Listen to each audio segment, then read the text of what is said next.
Hi, Alicia. I really enjoyed watching your video. You really got it down in there for 3.5 minutes.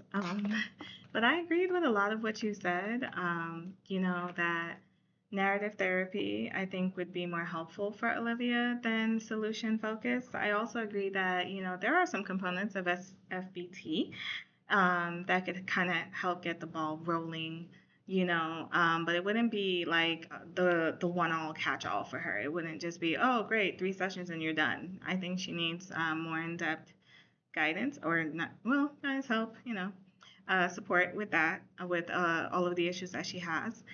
Um, I did like how you compared solution therapy and narrative therapy, SFBT and narrative therapy when it came to the counselor roles, and how Olivia is basically the expert in her life. One thing I've noticed is that there are some similarities between the two, which is why I guess they share a chapter. But at the end of the day, I definitely felt more, as you said, more compatible with narrative therapy. I feel like narrative therapy gives a person a sense of control. It's not, I feel like SFBT is like, all right, what's the problem? What do you think you can do to fix it? This is great. All right, cool.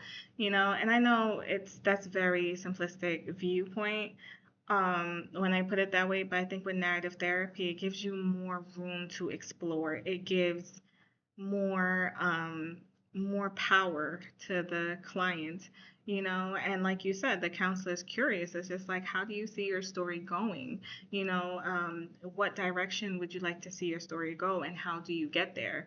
So like I said, similar to solution focus, but at the same time, it's kind of like, let's explore some things. You've got some things in the past, and you got some things that's on your mind right now. So how do those things help build you to achieve your future goals? Like, what do you see for yourself and your family?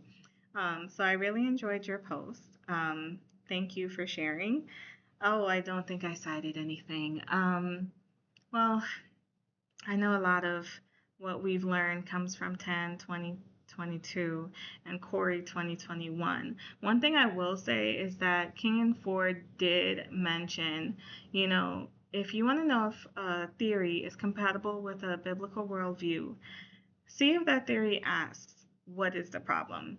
And I don't think it's, because every theory kind of asks, what's the problem? But I feel like the real question is, what is the problem? What brings you here today? What has led you up to this point? And where do we go from here? I feel like solution based, SFBT is more of, what's the problem today? And what can we do to fix it? As opposed to, what overall brought you here and how can we get you away from that negativity into something positive? So anyway, thank you for your post. My cat is about to walk on screen, so I'm going to end my video.